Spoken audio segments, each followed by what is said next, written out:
Hello friends, welcome to my channel Babita Speaker Life. আজি মই আপোনালোকৰ বাবে লৈ আহিছোঁ কলপচলাৰ ভাজি। যদি ৰেচিপিটো চাই আপোনালোকে ভাল পায় তেনে ভিডিঅ'টো লাইক আৰু কমেণ্ট কৰিব। পচলাৰ ভাজিখনৰ বাবে মই লৈ লৈছোঁ 2 টুকুৰা পচলা।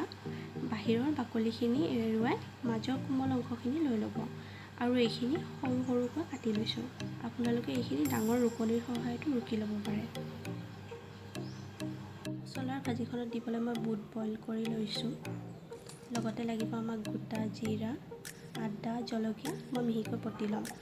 লগতে পাঁচফোৰণ, আলু মিডিয়াম 2টা সৰুকৈ কাটি ল'ব, তেজপাত 2 খিলা।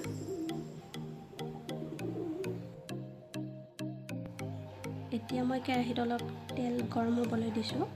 গৰম হ'বলৈ দি কুটি লোৱা আলুখিনি অলপ ফ্ৰাই কৰি লৈছোঁ। আলুখিনি ইতিমধ্যে আমাৰ ফ্ৰাই হৈ গৈছে। প্লেট এখনত মই এই আলুখিনি এতিয়া উলিয়াই লৈছোঁ।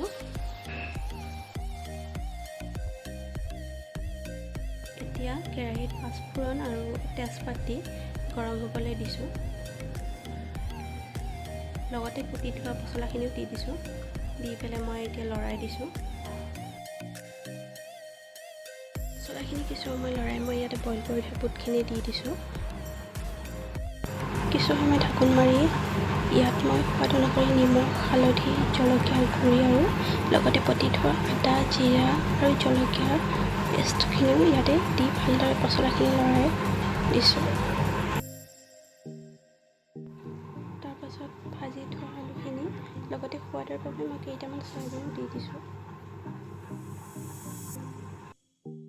এতিয়া মই এইখিনি ভালদৰে লৰাই ঢাকোন মাৰি দি 10 মিনিট মানলৈ মই মিডিয়াম ফ্লেমত দি পচলাখিনি মই সিজিবলৈ দিম।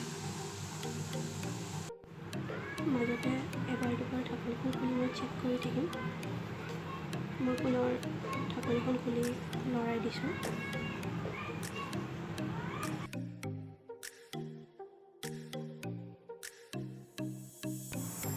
আমাৰ পচলাৰ ভাজিখন প্ৰায় সিজি ৰেডি হৈ গৈছে।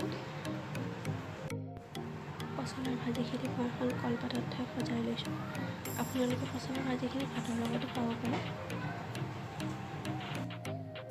আপোনালোকে মোৰ ভিডিঅ'টো চাই যদি ভাল পালে লাইক কৰিব, কমেণ্ট কৰিব, শ্বেয়াৰ কৰিব আৰু এতিয়ালৈ যদি মোৰ চেনেলটো ছাবস্ক্ৰাইব কৰা নাই তেতিয়াহ'লে ছাবস্ক্ৰাইব কৰিব। লগতে বেল আইকনটো ক্লিক কৰি দিব। ধন্যবাদ।